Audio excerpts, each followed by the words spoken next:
क्या है आध्यात्म? दर्शन, चिंतन धारा, विद्या या संस्कृति की परंपरागत विरासत। आध्यात्म दर्शन यानी जीवन का शाश्वत सत्य। मानव जीवन से जुड़े शाश्वत सत्यों को जानिए और समझिए उपासक डॉक्टर सोहन राज तातेड़ से हमारे खास कार्यक्रम आत्मविज्ञान में। आत्मविज्ञान यानी सही दृष्टि, सही सोच। भाई और बहनों, मातृशक्ति को नमन। स्टूडियो में आपका हार्दिक स्वागत है, अभिनंदन है, सत्कार है। आत्मविज्ञान साइंस ऑफ द सोल कार्यक्रम के अंतर्गत हम आपको नए नए एपिसोड्स के माध्यम से आपकी जो सोच गलत दिशा में जा रही है, आपकी जितनी नकारात्मक सोच है उसको सकारात्मक में बदलते हैं। हम नेगेटिव को पॉजिटिव बनाते हैं और जितनी नेगेटिव घटती है उतनी पॉजिटिविटी बढ़ती है, और जितनी पॉजिटिविटी बढ़ती है उतनी प्योरिटी बढ़ती है, और जितनी सोल की प्योरिटी जो हमारा आत्मविज्ञान का केंद्र बिंदु है, ज्यों उसकी प्योरिटी बढ़ती है तो आप धीरे धीरे जो है वो ऊर्ध्वगमन करते हुए जो है अपने गंतव्य मुक्ति की ओर जाते हो। तो आज का हमारा बहुत ही सुंदर विषय आपके सामने लेकर प्रस्तुत हो रहे हैं। आज का हमारा विषय ब्रह्मांड षड द्रव्यात्मक। देखिए, ब्रह्मांड किसे कहते हैं? ब्रह्मांड का अर्थ होता है सृष्टि, कुदरत और पूरी दुनिया, पूरा विश्व, फुल वर्ल्ड, उसको ब्रह्मांड कहते हैं। जिसके अंदर हम 84 लाख जीवा योनि के जीवित प्राणी, उत्पत्ति स्थान, प्राणियों की संख्या तो असंख्य अनंत है, बड़े आनंद के साथ में जीवन करते हैं। इतना बड़ा हमारा परिवार जो है इस ब्रह्मांड के अंदर रहता है, तो उस ब्रह्मांड के प्रति हमारी बहुत बहुत कृतज्ञता है। कुदरत के प्रति कृतज्ञता है। ब्रह्मांड को कुदरत कहते हैं, उसको नेचर माँ कहते हैं। वो हम सब को 7 अरब की जनसंख्या को 84 लाख जीवा योनि प्राणियों को जन्म लेने वाली वो माँ है। उस माँ की आज हम सारी जो है रचना करते हैं। हम उसको कुदरत भी कहते हैं, माँ को कुदरत कहा जाता है। तो हमारी जो माँ है ये पंचभूतात्मक है। ये तो उसका जो है कंस्टिट्यूएंट्स हैं। मतलब ये कुदरत क्या है? ये कुदरत का उसको है 5 भूतात्मक है। 5 भूत कौन कौन से हैं? जो है पहला भूत तो है पृथ्वी, जल, अग्नि, वायु और आकाश। 5 भूतों से पूरा ब्रह्मांड बना हुआ है, और इसमें जितने भी जीवित प्राणी हैं वो जड़ की मदद के साथ के अंदर इन 5 भूतों से जन्म लेते हैं, 5 भूतों से पोषित होते हैं और 5 भूतों में विलीन होते हैं। जब कोई भी जीवित प्राणी अपना शरीर छोड़ देता है तो ये 5 भूत पुनः 5 भूतों में जाकर के मिल जाते हैं। पृथ्वी में, जल में, अग्नि में, वायु में और आकाश में। तो इस पूरे ब्रह्मांड की जो एनर्जी है, पूरे ब्रह्मांड की जो शक्ति है, वह भूत भविष्य वर्तमान में हर समय में कांस्टेंट रहती थी। आइंस्टीन ने इसको सिद्ध किया है कि ब्रह्मांड की शक्ति E एनर्जी mc²। m का मतलब मास, इसमें जो रहने वाले जो तत्वों की जो मास है, और c² कांस्टेंट है। मतलब ये हुआ कि इस ब्रह्मांड की शक्ति न घटती है न बढ़ती है, हर समय में एक सी रहती है। मात्र रूपांतरण होता है, ट्रांसफॉर्मेशन होता है। ठोस द्रव में बदलता है, द्रव गैस में बदलती है, गैस वाइब्रेशंस में बदलती है। और ये सारी सृष्टि है, ब्रह्मांड है, वो रिलेटिव है। ये वाइब्रेशन का युग है। जो लोग साइन थीटा, कॉस थीटा और जो है वेव लेंथ और वेव फ्रीक्वेंसी को फिजिक्स में पढ़ते हैं, वो सब जानते हैं कि एक परिंदा भी जब पर मारता है तो पूरा कॉस्मोस प्रभावित होता है, हिलता है। हमारा मोबाइल देखिए कि हमारे मोबाइल का जो स्क्रीन है वह जो है वो एक तत्व का रूप में होता है। जब वो पूरा ये वाइब्रेशन की वजह से हिलता है, तो उसी तरीके से ये सारा वाइब्रेशन का युग है। सारा जो ब्रह्मांड है वाइब्रेशंस का है। तो ये 5 भूतों में क्या ट्रांसफॉर्मेशन होता है। इसी कारण इसको संसार कहते हैं। संसार का मतलब जो संचरण करता है, हर क्षण हर वस्तु बदलती रहती है, उसी का नाम संसार है। तो ये तो 5 भूतों की बात की। अब हम कुदरती रचना की बात करते हैं, जो कि हमारा आज का विषय है कि ये जो ब्रह्मांड जो है षट द्रव्यात्मक, 6 द्रव्यों के समूह को ब्रह्मांड कहते हैं। 6 द्रव्यों के समूह को जो है हम कुदरत कहते हैं, और ये 6 द्रव्य है वो कुदरत की रचना कहलाती है। और कुदरत की रचना कुदरत के कानून के लिए काम आती है। कुदरत का कानून लागू करने के लिए हमें कुदरती रचना का सहयोग लेना पड़ता है, उसके बिना कुदरत का कानून लागू नहीं हो सकता है।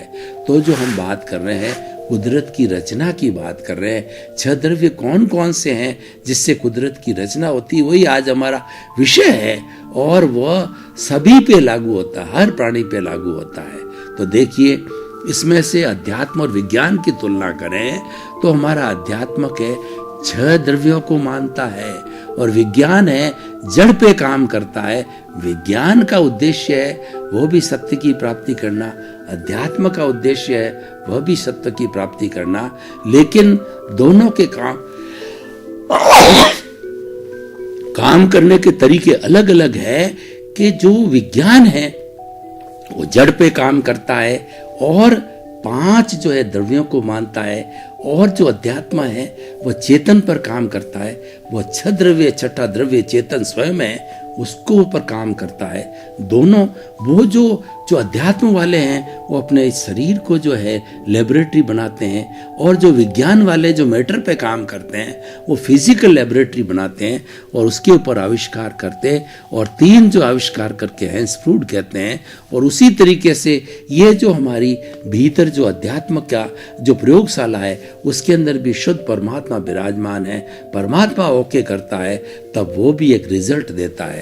तो भाई और बहनों, अब एक एक द्रव्य की हम बात करते हैं। सबसे पहले चेतन द्रव्य मैंने बता ही दिया, लिविंग बीइंग, और इसको एनिमेट बोलते हैं, और उसको बोला जाता है असंख्य चेतनामय परमाणुओं के पिंड को आत्मा, द्रव्य और चेतना कहते हैं। और वो असंख्य है, अनंत की संख्या है।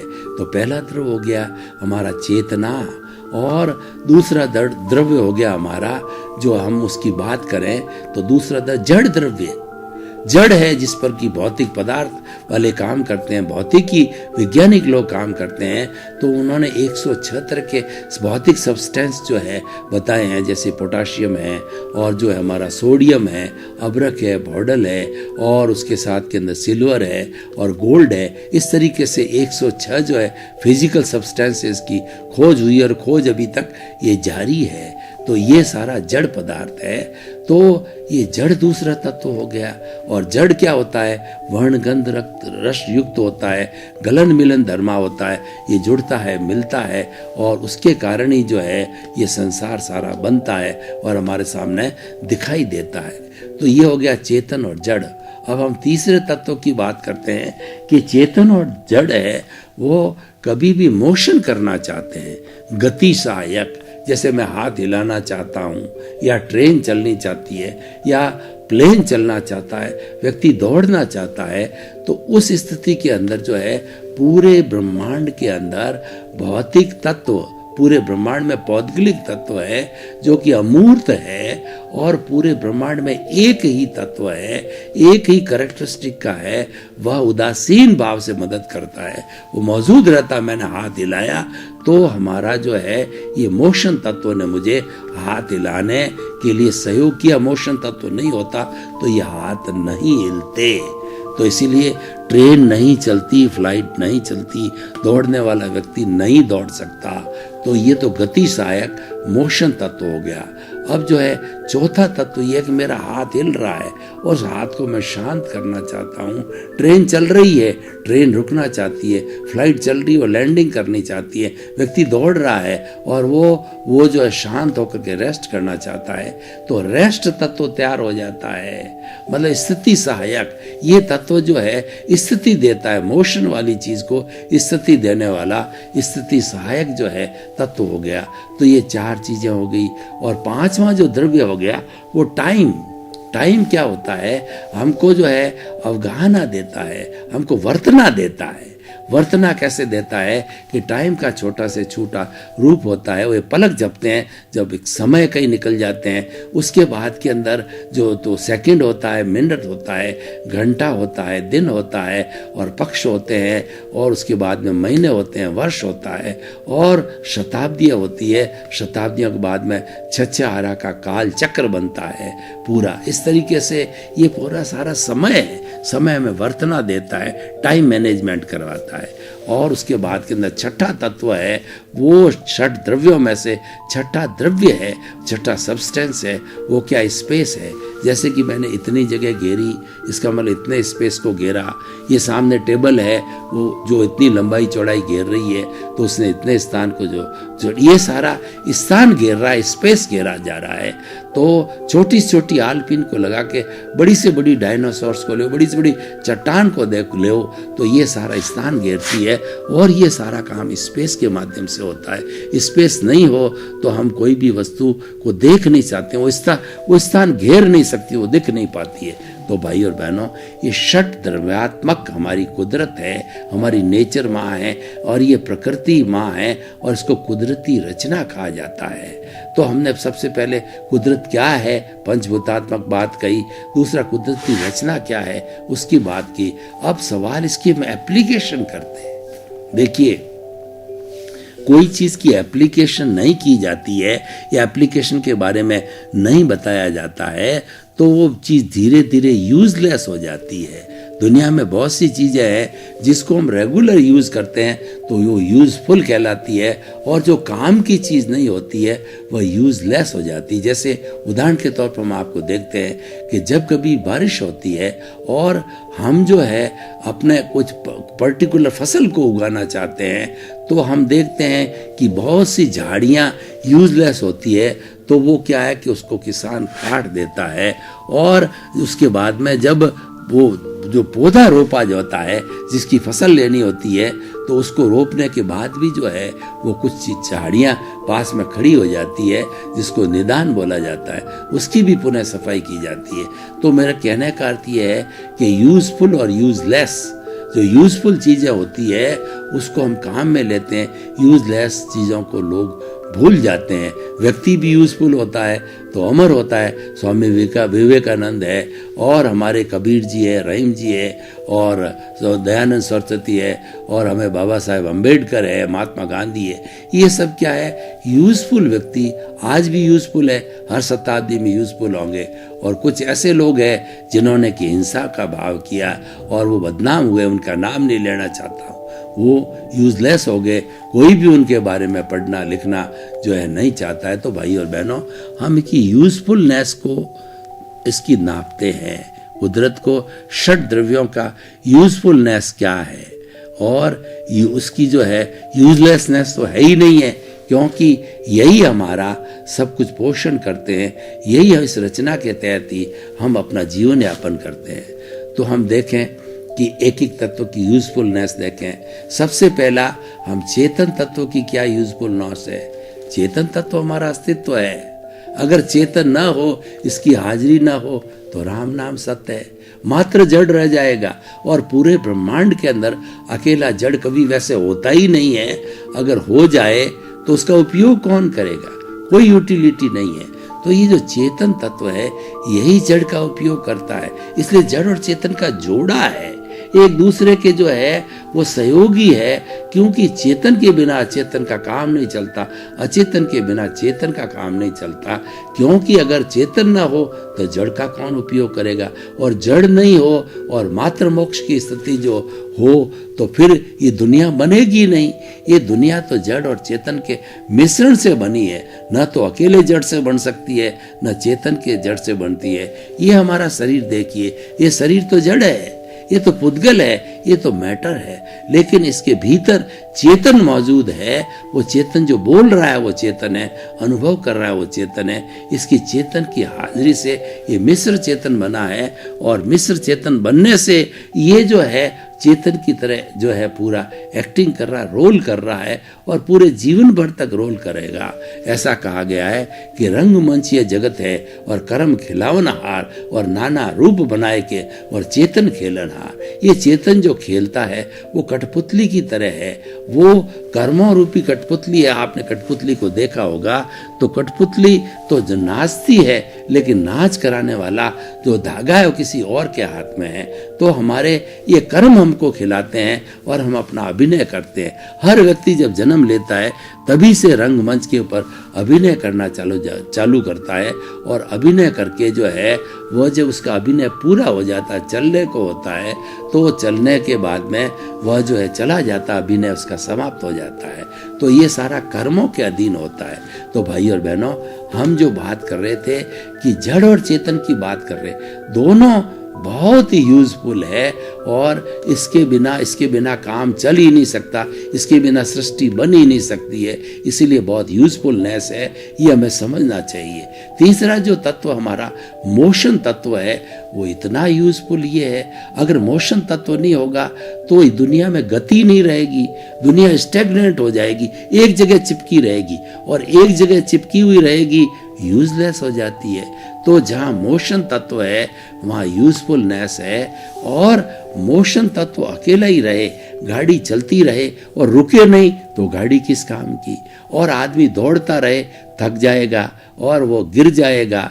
और दूसरा क्या है कि आदमी अगर सारा दिन दौड़ता रहेगा वो थक जाएगा, तो उसको रेस्ट करना भी जरूरी है, क्योंकि रेस्ट और मोशन है दोनों के सामंजस्य से जीवन बनता है। जैसे जड़ और चेतन के सामंजस्य से जड़ बनता है, उस तरह से मोशन और रेस्ट जो गति सहायक और स्थिति सहायक तत्व है, दोनों आवश्यक है, दोनों कॉम्प्लीमेंट्री है, दोनों एक सिक्के के पहलू है और दोनों जो है एक दूसरे को सहयोग करते हैं। और ये दोनों जो है वो एक दूसरे के जो है वो कहना चाहिए सहयोगी है। तो भाई और बहनों, इस तरीके से हमने जो है चार तत्वों की यूजफुलनेस को पहचाना, क्योंकि इस षट द्रव्यों की यूजफुलनेस को जब तक नहीं पहचानेंगे, उपयोगिता नहीं लेंगे, तो हम कैसे समझेंगे। अब जो पांचवा टाइम के बिना एक सेकंड काम नहीं चलता है, हमको हर क्षण मालूम पड़े। मतलब आप देखिए टाइम मैनेजमेंट कितना है कि सूर्य है वो अपने समय पर उगता है, समय पर अस्त होता है, ऋतुएं समय से आती है, समय से जाती है, सर्दी गर्मी बारिश और जो जितनी भी है सब समय के अनुरूप चलती है। तो ये समय के को देख कर के हम चलते हैं कि आज इतना तारीख है, ये काम करना है, इतने बजे ये काम करना है, सोना, ये रात होती है वह सोने के लिए होती है, दिन होता है काम करने के लिए। ये सारी वर्तना टाइम की है। तो ये हमारा द्रव्य जो है, ये हमारा सब्सटेंस है, कितना यूजफुल है, इसकी यूजफुलनेस को देखिए। यानी जो षट द्रव्य है जिससे कि ये कुदरत बनी हुई होती है, जिससे ब्रह्मांड बना हुआ है और ये सारे एलाबोरेट है, ये हर एक के लिए लागू है और हर प्राणी के लिए जो है ये काम के चीज होते हैं। हमारा जो है, जैसे अब जड़ की बात करते हैं, भोजन जड़ है। अगर हमारा जड़ तत्व नहीं हो तो भोजन के बिना हमारा शरीर कैसे चलेगा, और अगर चेतन तत्व नहीं हो तो जड़ को कौन उपयोग लेगा। तो ये मोशन और रेस्ट, टाइम की भी हमने बात की। स्पेस जो है ये सबसे बड़ा इंपॉर्टेंट तत्व है।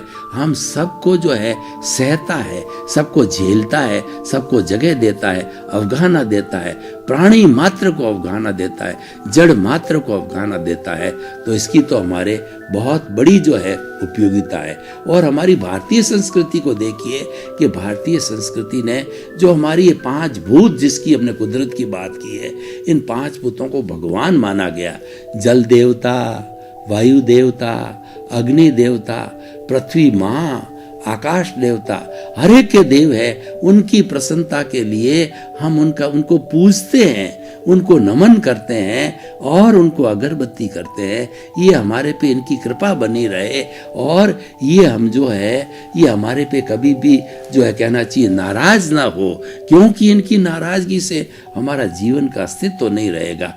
तो सही बात है, विज्ञान भी यही कहता है, 5 भूतों के बिना व्यक्ति जन्म ही नहीं ले सकता, उसका ओरिजिन ही नहीं है, तो ये कितने पूजनीय है। और 6 द्रव्य को देखिए, 6 द्रव्य है, यही भगवान है। कई लोग ये मानते हैं कि भगवान की इच्छा के बिना पत्ता भी नहीं हिलता है, तो उस बात को हम यूं कहना चाहते हैं, 6 द्रव्य के बिना पत्ता भी नहीं टिकता। 6 द्रव्य भगवान है, 6 द्रव्य ही नियंता है, और 6 द्रव्य से सृष्टि बनती है, और यही कुदरत की रचना। दोनों बातें एक ही है, कहने का तरीका अलग अलग होता है। कैसे भी मानो, सब बातें, कहीं कोई भेद नहीं है। जो भेद करती है ये बुद्धि करती है, क्योंकि ये बुद्धि हमें जो है वो हमें अलग अलग जो पिक्चर बताती है, वह जो है हमें कहती है ये अच्छा है, ये बुरा है। हमें उस पिक्चरों को नहीं देखना है, हमें तो उसकी उपयोगिता को देखना है, उसके आशय को देखना है। और सभी बातें हम अनेकांत में विश्वास करते हैं। अनेकांत क्या कहता है कि truth is a multi dimensional, truth एक है, लेकिन उसके डायमेंशंस अलग अलग कैसे है कि मैं जो शब्द बोल रहा हूं, आप जो शब्द बोल रहे हैं, दोनों का भाव एक है। भाई और बहनों, आपका बहुत बहुत धन्यवाद। आप हमारा आत्मविज्ञान कार्यक्रम बराबर देख रहे हो। आत्मविज्ञान कार्यक्रम में बहुत बड़े बड़े सूत्र, बड़ी बड़ी गहरी बातें, वैज्ञानिक दृष्टि से, आध्यात्मिक दृष्टि से, सामाजिक दृष्टि से, सभी पहलुओं को मद्दे नजर रख करके और सारी बातें बताई जाती है, क्योंकि हमें आपको अच्छा इंसान बनाना है। सुधरे व्यक्ति समाज व्यक्ति से राष्ट्र स्वयं सुधरेगा। तो आपके प्रति बहुत बहुत मंगल भावना, शुभकामना। आत्मविज्ञान में आत्मविज्ञान यानी सही दृष्टि, सही सोच।